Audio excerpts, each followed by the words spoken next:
Hello friends, good morning. তো কাল রাতে তোমাদের সঙ্গে লাস্ট কথা হয়েছে, আজ হচ্ছে ডে 3 বলতে পারো। আমরা একেবারে ব্যাগপত্র নিয়ে বেরিয়ে পড়েছি, কারণ কি আমরা এখন যাচ্ছি হচ্ছে লঞ্চে গিয়েই ব্রেকফাস্ট করব, লাঞ্চ করব, ওখানেই সমস্ত কিছু কমপ্লিট হবে। তারপরে আমাদেরকে একেবারে নামিয়ে দেবে স্টেশন, তাই তো? আর কিছু সাইট সিনিং বাকি আছে, সেইগুলো দেখবো, তারপরে নামিয়ে দেবে।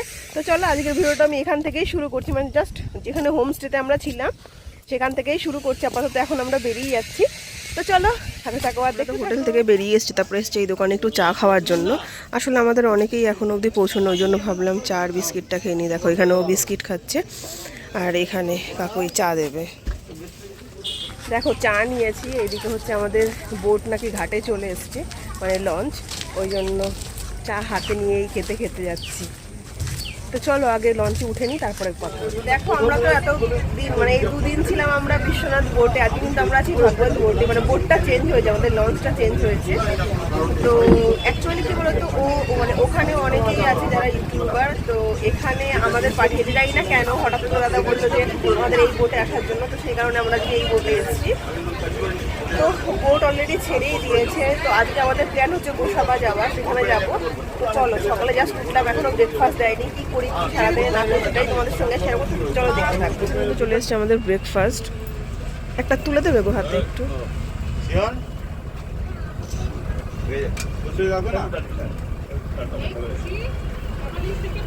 দেখো ব্রেকফাস্টে আছে কিন্তু লুচি আর হচ্ছে ছোলার ডাল। আর দেখো বললাম তোমাদের যে বোটটা চেঞ্জ হয়ে যায়, আমাদের এটা হচ্ছে ভগবত বোট। দেখো এখানে সবাই এখন ব্রেকফাস্ট করছে।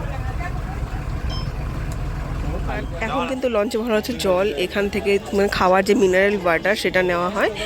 আর এখানে ও দেখো ওড়াচ্ছে ড্রোন। কালকে কিন্তু আমরা এই রাস্তাতেই এসেছিলাম, ওই দূরের ওখানেই আছে লোকনাথ বাবার মন্দির।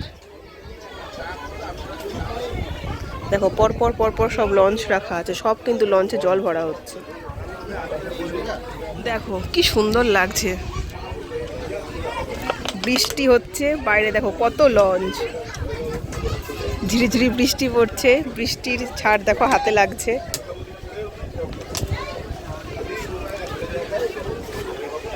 ও কি লাগছে, দেখো এই দিকের স্কাইটা কিন্তু পরিষ্কার নীল আকাশ, আর এই দেখে দেখো মেঘে ভর্তি।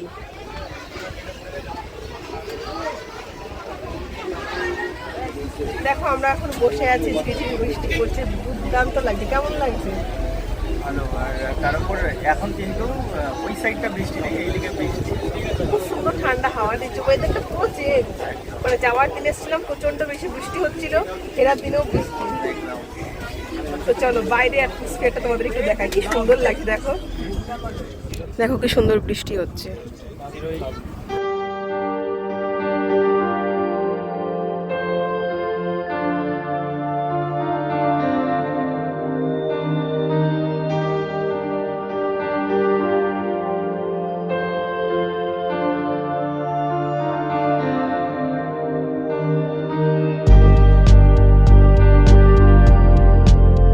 বৃষ্টি হচ্ছে আর পাশেই দেখো একটা বোট যাচ্ছে, প্রচন্ড জোরে বৃষ্টি হচ্ছে এখন।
বৃষ্টি হচ্ছে, বাইরেটা তো দুর্দান্ত লাগছে, ভাবছি একটা স্লো মোশন তুলে তোমাদেরকে দেখাবো।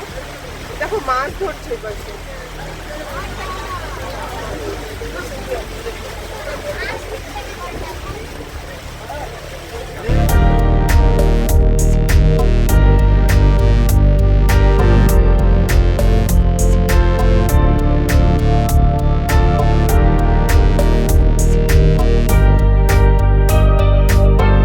তোমরা তো দেখতেই পাচ্ছ বৃষ্টি হচ্ছে, প্রচণ্ড পরিমাণে কিন্তু বৃষ্টি হচ্ছিল। তখন আমি একটা স্লো মোশন তুলেছিলাম, যেটা তোমরা এখন দেখতে পাচ্ছ। আর আরও বেশি ভালো লাগছে কেন বলো তো, তখন কিন্তু আমরা লঞ্চের ভেতরেই ছিলাম আর চারিদিকে জল, তার মধ্যে বৃষ্টি হচ্ছে, মুষলধারে বৃষ্টির ছাটগুলো এসে গায়ে লাগছে, খুবই ভালো লাগছিল, খুবই দুর্দান্ত লাগছিল, অসাধারণ লাগছিল তখন। দেখো বাইরে বৃষ্টি হচ্ছে, এদিকে প্লাস্টিক টাঙানোর কাজ চলছে, কারণ প্রচণ্ড পরিমাণে বৃষ্টি হচ্ছে।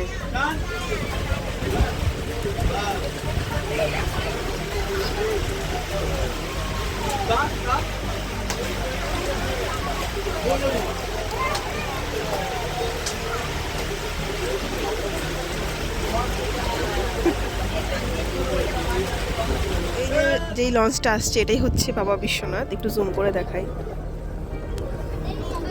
আর এতক্ষণ যে বৃষ্টিটা হচ্ছিল না, এখন কিন্তু বৃষ্টিটা পুরোপুরি কমে গেছে।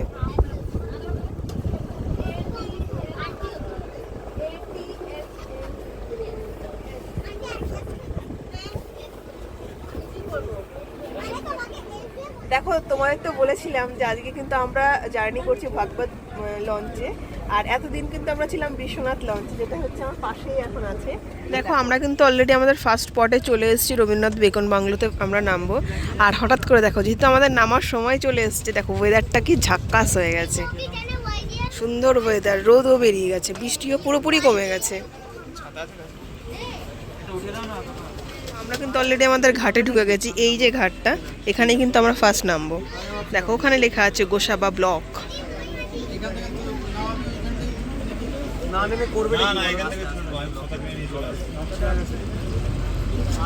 দেখো আমরা কিন্তু নেমে গেছি লঞ্চ থেকে, এখন আমরা যখন রবীন্দ্রনাথ ঠাকুরের যে বেকান বাংলো ছিল সেখানে, চলো যাই, তারপরে দেখাচ্ছি। দেখো একটু আগে বৃষ্টি হয়েছিল, এখন কেমন রোদ। আমরা কিন্তু একদম পৌঁছে গেছি বেগান বাংলোর সামনে। আর দেখো এখানে সুন্দরভাবে লেখাই আছে, এই যে হ্যামিল্টন সাহেবের আমন্ত্রণে কিন্তু 29শে ডিসেম্বর 1932 সালে কবিগুরু এখানে এসেছিলেন, আর এই বাংলোটাতেই তিনি একদিন ছিলেন। চলো এবার আস্তে আস্তে ভেতরে ঢুকি, ভেতরটা তোমাদের সঙ্গে শেয়ার করি। দেখো এখন তো তোমরা বাংলোতে ঢুকছি, আর এখানেই আছে টিকিট কাউন্টার। 5 টাকা করে হচ্ছে তোমার টিকিট, এন্ট্রি ফিজ হচ্ছে 5 টাকা। চলো এবার টিকিটটা নিয়ে নিল। অলরেডি কিন্তু আমরা ঢুকে গেছি, জায়গাটা এতটা সুন্দর, যেহেতু একটু আগে বৃষ্টি হয়েছে, বাট খুব সুন্দর সাজানো গোছানো। চলো একটু ঘুরে দেখাই। জাস্ট এই গেটটা দিয়ে আমরা ঢুকলাম, ভেতরটা এতটা সুন্দর না, বেশ সাজানো গোছানো, খুব সুন্দর। চলো চারিদিকটা ঘুরিয়ে দেখাই তোমাদের। সামনেটাই একটা ফোয়ারা আছে, দেখো এই পাশটায় আসি, এত সুন্দর সাজানো, এগুলো কিন্তু ডাস্টবিন, এত সুন্দরভাবে সাজানো। আর এখানে দেখো কি সুন্দর স্ট্যাচু মতন করা আছে, এখানে দোলনা, ছোটখাটো একটা পার্ক মতন করে দিয়েছে।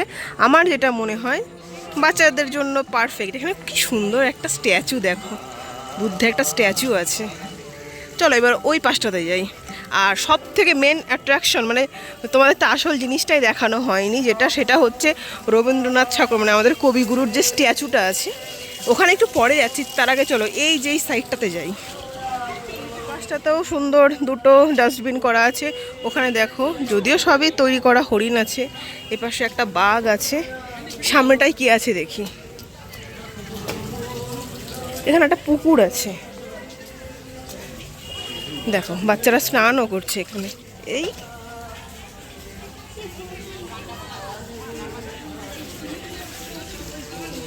জল জমে গেছে পুরো। এখানেই কিন্তু হ্যামিল্টন সাহেবের সঙ্গে যে আমাদের যে মানে কবিগুরুর যে পরিচয়, এখানে দেখো ওনাদের দুজনের একটা স্ট্যাচু করা আছে, খুব সুন্দর।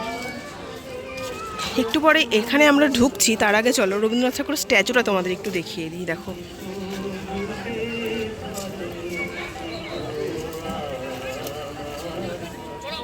এই কিন্তু তো সেই বেকন বাংলো, যেখানে রবীন্দ্রনাথ ঠাকুর একদিন জন্য এসে থেকেছিলেন।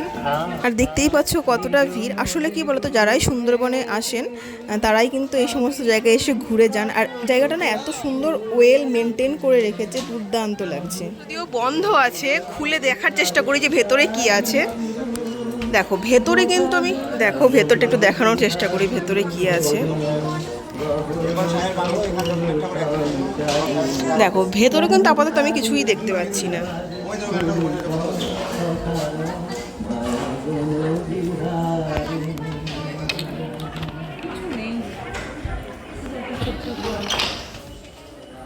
দেখো তোমাদের তো দেখানোর চেষ্টা করলাম, ভেতরটা কিন্তু পুরোপুরি ফাঁকা, কিছুই সেরকম দেখতে পাচ্ছি না। তবু চারিদিকটা একবার ঘুরে দেখি। দেখো এই পাশে হচ্ছে সবই তালা বন্ধ।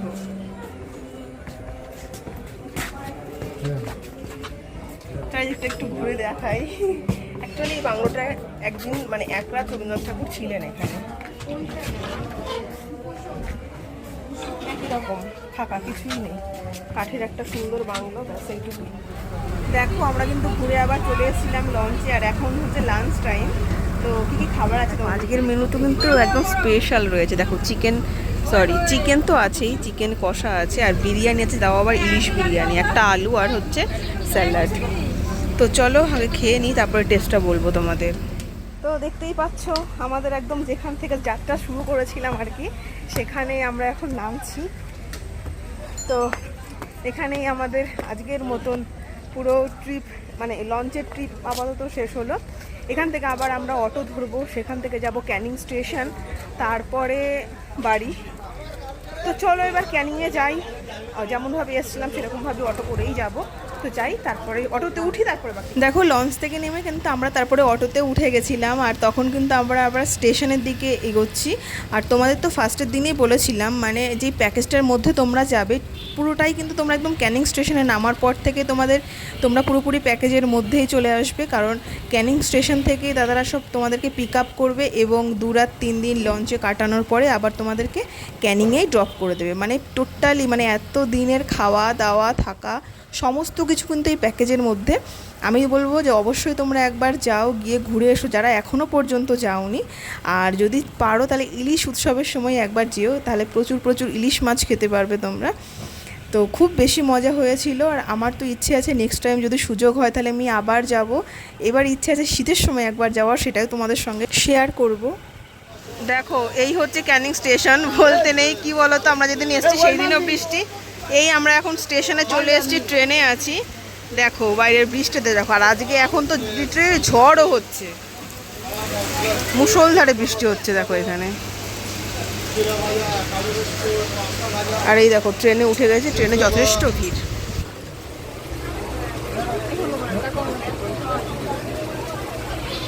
দেখো বাইরে মুষলধারে বৃষ্টি হচ্ছে, 4:10 ছাড়বে, প্রচন্ড পরিমাণে বৃষ্টি হচ্ছে। দেখো ট্রেনে এতটা বেশি ভিড় হয়ে গেছিলো তারপরে, যে কারণে কিন্তু শরীরটা আমার প্রচণ্ড বেশি খারাপ লাগছিল। আর দেখতেই পাচ্ছ শিয়ালদা স্টেশন নেমে গেছি, কিন্তু তখনও মুষলধারে বৃষ্টি হচ্ছিল। আর শরীর খারাপের জন্য কিন্তু ভিডিওটা আমি সেভাবে আর কন্টিনিউ করতে পারিনি, যে কারণে এই ভয়েসের মাধ্যমে ভিডিওটা শেষ করছি। তো ভিডিওটা কেমন লাগলো অবশ্যই তোমরা কমেন্টে লিখে জানিও। যদি কিছু জানার থাকে অবশ্যই আমাকে কমেন্ট করে, আমি সমস্ত কিছুর উত্তর আমি তোমাদেরকে দিয়ে দেবো।